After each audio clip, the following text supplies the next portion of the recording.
Weather desk, tropical storm warning. A new storm could strike the Carolinas later today. Approaching landfall at this time, eventually will move onshore. See how hurricane hunters get critical data needed to forecast tropical systems. Well, some of them fly directly into the storm, some of them fly above the storm. Why parts of the world's largest desert are turning green. On the very northern fringes where there's brown, now there's green. Hear about a new threat that could devastate the honeybee population. While local beekeepers could be impacted, the entire system could be impacted simply by having this additional pest in our area. And we have details about how you could witness tomorrow night's partial lunar eclipse. From our nation's capital, this is the National Weather Desk. And good morning, everyone, and welcome to the National Weather Desk. I'm Angela Brown. Tropical storm warnings are posted for much of the North and South Carolina coast this morning. A potential tropical storm, though, is less than 100 miles from land and moving closer by the hour. When it makes landfall later today, possibly right here in Myrtle Beach, it could be Tropical Storm Helene, bringing strong winds and flooding to the Carolinas. We have team coverage this morning, starting with meteorologist Jen Collins. We're monitoring this cluster of showers and thunderstorms associated with a decaying frontal boundary across the southeast. This is potential tropical cyclone 8. It has no center of circulation at this time, so it can't be designated as a tropical storm. It has winds right now of about 15 miles per hour. So once it does get a center of circulation, that's when it will be designated as a tropical storm. But it only has a short window for that because it is approaching landfall at this time. Eventually will move onshore and then eventually weaken as it moves towards the mountains of western North Carolina. Next name of the season is Helene. As we walk along, I'm going to show you what's going on here. Water levels have been increasing. The waves aren't at the worst they could be, but here's the thing. Because this is a big circulation, even if it is not technically a tropical storm, what's ultimately happening here is it's got the same impact. So there's a surge. The water levels are getting a little bit higher. You can actually see that some of these waves are at least approaching our feet. We're safe right now. Of course, if the water gets a little closer, we'll move a little further inland. But that's the kind of action we're talking about. More and more of these water levels just increasing as the broad circulation moves on by. And the waves, they're kicking off in the distance. Thankfully, this isn't a repeat of what happened with Hurricane Ian a few years ago, where the waves were threatening, of course, some of the piers. But either way you slice it, this is obviously messy weather. Well, meantime, tropical depression Gordon is still spinning out in the Atlantic. It's not expected to impact land at all, but it is expected to remain a depression for at least the next few days. It will likely turn north and then fizzle out by the weekend. Despite advances in technology like in remote sensing instruments for meteorologists, direct observation is the most useful tool to help forecast tropical systems. Hurricane hunters obtain this data by flying directly into the storms. Meteorologist AJ Mastrangelo has more. Most commercial pilots, they look to avoid potential turbulence in our atmosphere. The hurricane hunters, a little bit of a different story. Let's talk about who the hurricane hunters are. Well, actually, believe it or not, there's 3 international units of hurricane hunters. The most well-known ones, the United States Air Force, the 53rd Weather Reconnaissance Squadron, based out of Biloxi, Mississippi. NOAA also has their own aircraft operations center. That's there in Lakeland, Florida. And the government flying service of Hong Kong flies into typhoons there in the Pacific. So what do these hurricane hunters exactly do? Well, some of them fly directly into the storm. Some of them fly above the storms. What they do is they deploy and utilize weather instruments. And what that does, it helps us gain better information about tropical cyclones. It records the most accurate data, helps improving forecast models, and gives those models more of a starting point as well. So forecasters have a better idea of where those storms are kind of going and a better idea of what exactly is going on. And you can see this is what it looks like to be a hurricane hunter passing through the eye of the storm. As you can see here, the eye wall very expansive here. This is probably the best time that you would see a video here, as the majority of their time is traveling through some very high wind speeds, helping scientists and forecasters better predict tropical cyclones. Well, parts of Central Europe are reeling from deadly flooding as a result of strong storm system known as Boris. The slow-moving low-pressure system has brought months' worth of rain to several European nations. Several people have died in the region as well, including at least one person in Poland, as evacuations were underway in affected areas. Most of the country should be able to catch tomorrow night's partial lunar eclipse, weather permitting, of course. And it's happening during a supermoon, making the moon appear slightly larger in the sky. Lunar eclipses happen when the sun, earth, and moon line up so the earth's shadow appears on the moon. The partial eclipse peaks tomorrow night at 10:44 Eastern Time, when nearly 9% of the moon will be covered by the shadow. And when you think of deserts here, the color gray may not really be the first thing that comes to mind, but after an incredible shift in weather patterns and really a lot of rain, the world's largest hot desert, the Sahara, is seeing just that. CNN meteorologist Chad Myers explains this phenomenon. So let's show you how we got here. I'm taking you back to 2023. This is what the NOAA Worldview saw in 2023. Now it's a very subtle change, but I need you to notice here on the very northern fringes where there's brown, now there's green. Yes, I know it's subtle, but I'm going to do it again for you. Especially notice here over in Chad, where we're going to take all of that brown and bring it down. And then the rainfall came through this year and greened the area up. And yes, it's subtle, but it's there. Now, there was significant rainfall differences from where we should be in some places. We have to take this kind of with a grain of salt. If you're going to only get 4 millimeters and you got 24 millimeters, that's still not very much rain, but that's 600% of what you should have received. And this is all because the intertropical convergence zone has shifted just a little bit to the north, farther north than it should be. Very, very lightly, slightly, just maybe 100 or 200 kilometers, but that has taken what the rainfall should be down here and moved it slightly to the north, allowing the Sahara to be a little bit greener than it usually is. Spotted lanternflies have been causing problems in 17 U.S. states since 2014. In the Washington, D.C. area, it has been a 6-year fight to get rid of them, and their populations have exploded this year. Meteorologist Veronica Johnson has more about how nature is pushing back against these insects. This eye-catching insect with its striking spotted wings, black and white coloring. So why are we seeing so many? As they feed, they will move from tree to tree. And this is why people are seeing them wind up on the side of a house, on a sidewalk, on a car. So they're more visible. And we've gone from maybe a couple trees with 100 lanternflies to hundreds of trees with hundreds or thousands of lanternflies in an area. So this is why people are seeing more lanternflies here in the DMV. Ralph says there have been many reports of heavily infested areas throughout D.C., Maryland, and Virginia, with the exception of extreme southern Maryland. To date, scientists say spotted lanternflies are still dangerous to some plants. They kill grapevines, tree of heaven, and black walnut saplings. But now, Mother Nature is pushing back. There is some good news on the spotted lanternfly story. Back in central Pennsylvania in Berks County, where they were first discovered, populations have already collapsed. There are hundreds of species of different kinds of animals, invertebrates like praying mantises, spiders. Many species of birds are now adding spotted lanternflies to their diet. I call this Mother Nature's Hit Squad, and it's putting pushback on these spotted lanternflies, helping to reduce their populations. There are many products on the market to kill the spotted lanternfly. If you find them on your trees, you could simply spray horticultural oils, safer soap, or pyrethrin, says Ralph. And now let's check to see the weather in cities across the country today. We begin in Buffalo, New York, areas of patchy fog early this morning.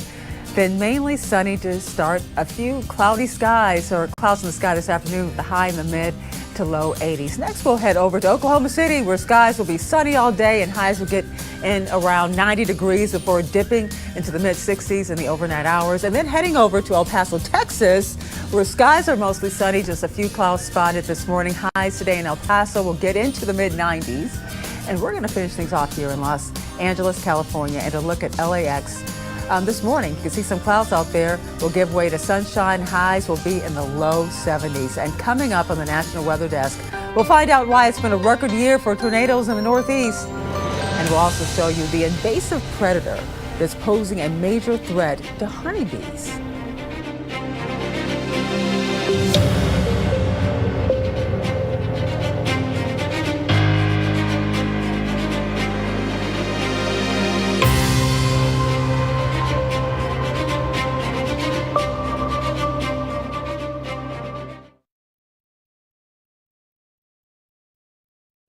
I'm meteorologist Emily Santon. Let's take a look at highs in the Northeast for today. Mostly mid to upper 70s along the coastline. Definitely warmer inland in the low 80s. 83 degrees for Albany and New York. 78 in Portland, Maine. The same for Boston. 77 in New York City. 85 over in Syracuse. Nothing too crazy going on. We're looking at mostly sunny conditions with a couple of high-level clouds. Temps will be in the mid to upper 70s in the afternoon along the coastline. Low 80s inland. Expect plenty of sun. I'm Chief Meteorologist Gerard Jabali. Here's a look at the mid-Atlantic region. We're going to be seeing our weather pattern changing as we make our way this week. We're going to start out with some clouds for your Monday, but we'll likely see better chances of rain as a disturbance is going to be coming out of the south and east off the Carolinas. Could be tropical in nature, bringing some rains to the area. At least expect that, with also some breezy conditions, but otherwise that is all we are expecting for impacts. Temperatures will be cooling down a bit. We'll be in the upper 70s for highs on Monday, a few degrees cooler for your Tuesday. Good Monday morning. Meteorologist Michael Ehrenberg here with a look at your southeast regional forecast for this Monday. Our next tropical storm moving through South and North Carolina with gusty winds, 4 to 8 inches of rain. Tropical storm warnings are in effect for that part of the southeastern U.S. with scattered showers and storms for central and South Florida and areas of air mass thunderstorms across much of the rest of the southeast, Alabama, Mississippi, Arkansas, and also the Louisiana area. Again, as that system moves to the north and west, highs across much of the southeast in the 80s except the rain-cooled 70s in the Carolinas.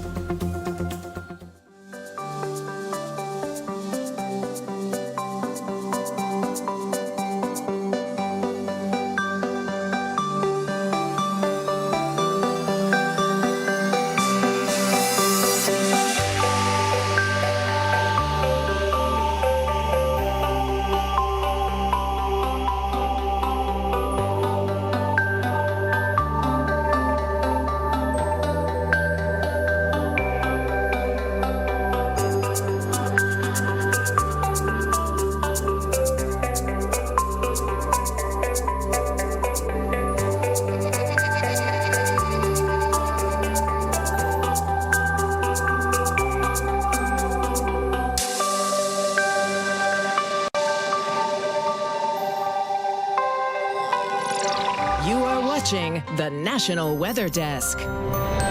Tornado season has set some records this year in the United States and in central New York. Syracuse meteorologist Violet Skyber explains. How many tornadoes have we seen? Well, up to this date, we've had over 1,600, and that's the red line on the graph here. The black line is average. Notice that our tornado season this year was right around average up until the end of April. Up to this date, 2024 sits in second place compared to the last 15 years for the most active season. First place was 2011, if you may remember, the super tornado outbreak. Now looking beyond the last 15 years, the last 74 years, 2024 is still in fourth place. On average, we usually get about 1,200 tornadoes across the entire country in 1 year. We're over 1,600, and we still have the rest of the year to go. And third, second, and first place aren't far away. So it is achievable that we may have the most active tornado season on record for the United States. And we've already broken that record for New York State itself. So far, we've had 31 confirmed tornadoes in New York State this year. 13 of them were EF0s, 16 were EF1s, and 2 of them were EF2s. And 23 of those tornadoes happened in the month of July alone. This is the most we've ever had in 1 year since record keeping began in 1952. The old record was 25 tornadoes back in 1992. And keep in mind, on average, we usually only have about 9 tornadoes per year in New York State. Many tornadoes actually go unconfirmed. Why was this year so active? Well, that's because the remnants of Beryl rolled through. We had a few strong weather systems, and also climate change has been gradually making our weather systems stronger. It's oyster season again. Meteorologist Amy Aronson went to Baltimore, Maryland to talk with experts about when is the best time to get oysters and why. September through April. Okay, awesome. Yeah. Anything with an R in it. And we serve them through the summer too, but really and truly it's the R months. I think the reason that the quote unquote R months became the months for serving oysters had to do with the potential bacteria level in the water. Colder water, lower bacteria, warmer water, higher bacteria. So the oysters, I'm not so sure it's that true today, but historically the oysters were safer in the colder weather. So yeah, the colder the weather, the colder the water, the better the oysters are. That's why whenever you go to a place and you see ice on top of the oysters, that's a good thing. You want the oysters to be really chill when you eat them. But oysters come from all around the world. Hugh and I were discussing how we like the Northeast best. Yeah. But they come from down south in Texas and New Orleans, down in North Carolina. We like the ones from here up to Nova Scotia. Yep. Why is that? I think the water's colder, the flavor of the oyster is cleaner, and it helps bring up the salinity. I like an oyster that's got some saltiness to it, not necessarily, sweet and flabby. Have you had the pickle points? They're good. Awesome. Yeah. Tastes like a pickle. It's got that pickle juice. Nice little tartness. Yeah. These guys shuck a lot of oysters, but the best part is after they're done and enjoyed, they go back in the bay. We have our waterfront partnership guys that'll take them, put them in a facility, in a container down the street, and the oyster recovery program will come in Monday and they'll pick them up. So And then they go back into they go back into the bay and recycle them and start it all over. throw it over. Cool. Good for the bay, good for us too, right? That's Good right. for the oyster. And we're right on the bay, right on the harbor. It's great. Here by the harbor in Baltimore, Maryland, I'm meteorologist Amy Aronson. Well, oysters are not the only popular fall food, and as the seasons get ready to change, it's about time to make way for fall fare. Les Bonus went to a farm and has his report on healthy foods that can boost your immunity and also your energy as the weather cools. Part of the power in these foods, they are ripe for the picking. It was pretty good. We got a lot of apples. Good job. This group of students got just a taste We've done this for a few years with my friends, and it brings up a lot of memories of how coming together for foods in season is a great tradition. We come with our friends every year around this time and just enjoy being with each other. And a great health booster. They were all apple picking here at Kentucky's McClasson Farms. Luke's family owns this farm. Been here for 6 generations, and we do a lot of pick your own events. And good health. So, what do you want them to sort of experience by doing this? Yeah, so I think it's awesome to see the different varieties and to see how farmers grow apple trees, and then from seed all the way up to the apple. And apples of every kind and flavor do top the list of eating for energy and immune boosting.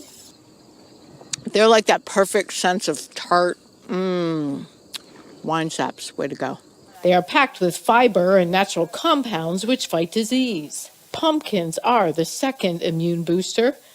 As with apples, they're very versatile, so you can make something from them appealing for everyone.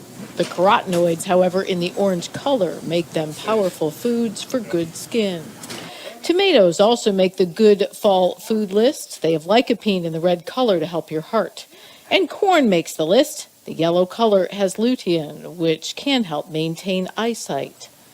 And finally, these amazing squash and gourds are loaded with compounds that reduce inflammation. This can help not just your energy and immunity, but those aches and pains that sort of set in as the temperatures cool down.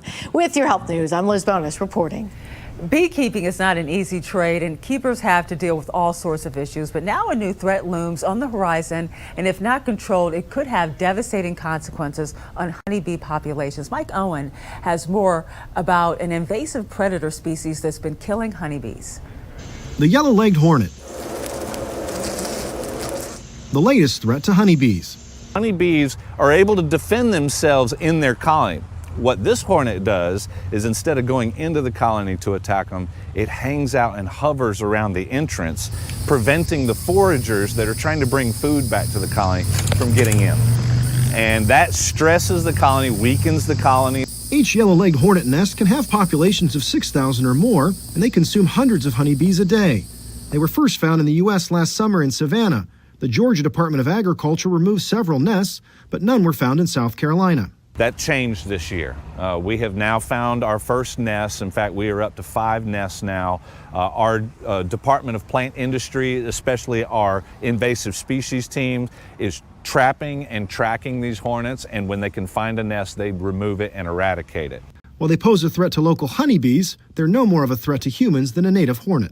Their sting should not be any more significant. It's the same amount of venom, I believe, that's injected from a native hornet. The yellow-legged hornets come from Asia, where honeybees there have built up natural defenses. Our local bees don't have those yet. Powell says nationally, honeybees contribute between $15 and $20 billion to our agricultural economy, pollinating crops that are critically produced in the United States. So any disruption to their population could impact the whole country. We have beekeepers in South Carolina that migrate to California to pollinate those almonds, move up to Washington State, pollinate cherries, move back over to South Carolina. While local beekeepers could be impacted, the entire system could be impacted simply by having this additional pest in our area. And time now for a short break, but first we take in views of beautiful Montana.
Good Monday morning, everyone. I'm meteorologist Andrew Buck-Michael. Taking a look at weather across the Midwest. We've got a little bit of rain to the far north, also to the far south there, southern Missouri.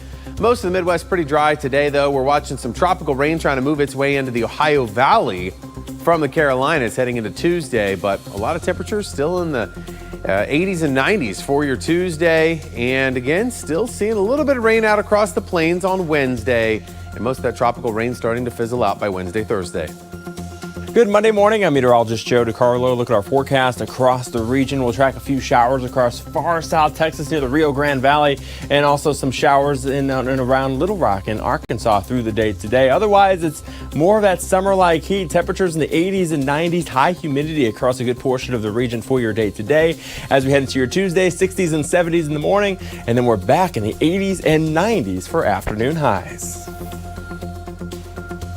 Good morning. I'm meteorologist Rebecca Stevenson. Here's what's happening across the West. A big cool down has been underway with a trough of low pressure sweeping in, dropping temperatures below normal for many spots, especially in the Intermountain West, where we have the risk of some severe thunderstorms popping up along the central and southern Rockies today, along with powerful wind gusts across Southern California to Nevada, even parts of Utah with gusts up to 50 miles an hour. And debris flow for southern Oregon and Idaho around that area of low pressure. That's the scene from here.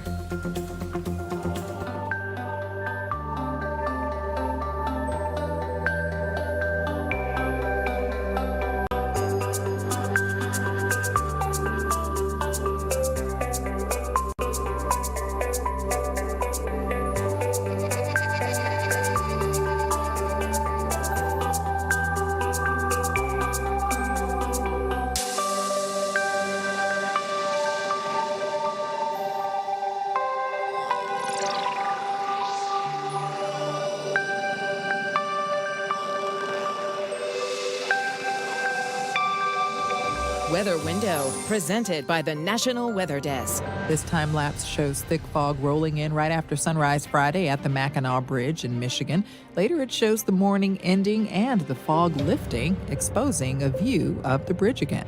And these bears are taking a stroll in front of our Asheville station. Looks like the shade is just right under these trees. For more content like this, follow the National Weather Desk on Instagram. Have you ever heard of radiational cooling? Meteorologist Lindsay Storrs explains what it is. You may have noticed that when you walk outside on a clear morning, the temperature is cooler than it is on a morning where the skies are cloudy. But do you know why that is? At night, warmth accumulated the day before starts to escape back towards space. But if you have cloud cover, those clouds can act sort of like a blanket, re-emitting some of that warmth back down to the surface. On clear nights, there's nothing to prevent that warmth from rising, so it escapes into space easier and temps at the surface get cooler.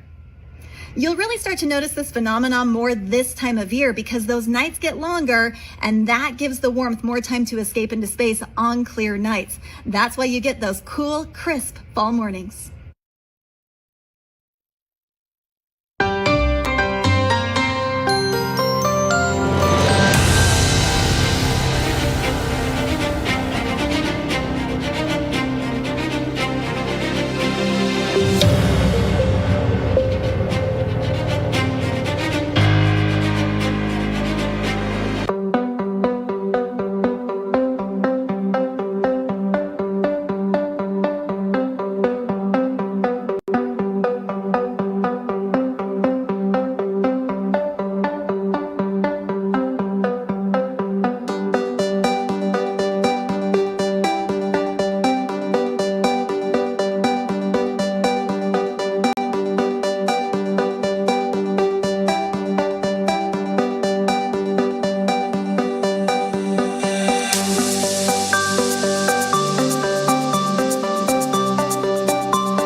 Thank you so much for joining us. I'm Angela Brown. Make it a great Monday, and we'll see you right back here tomorrow.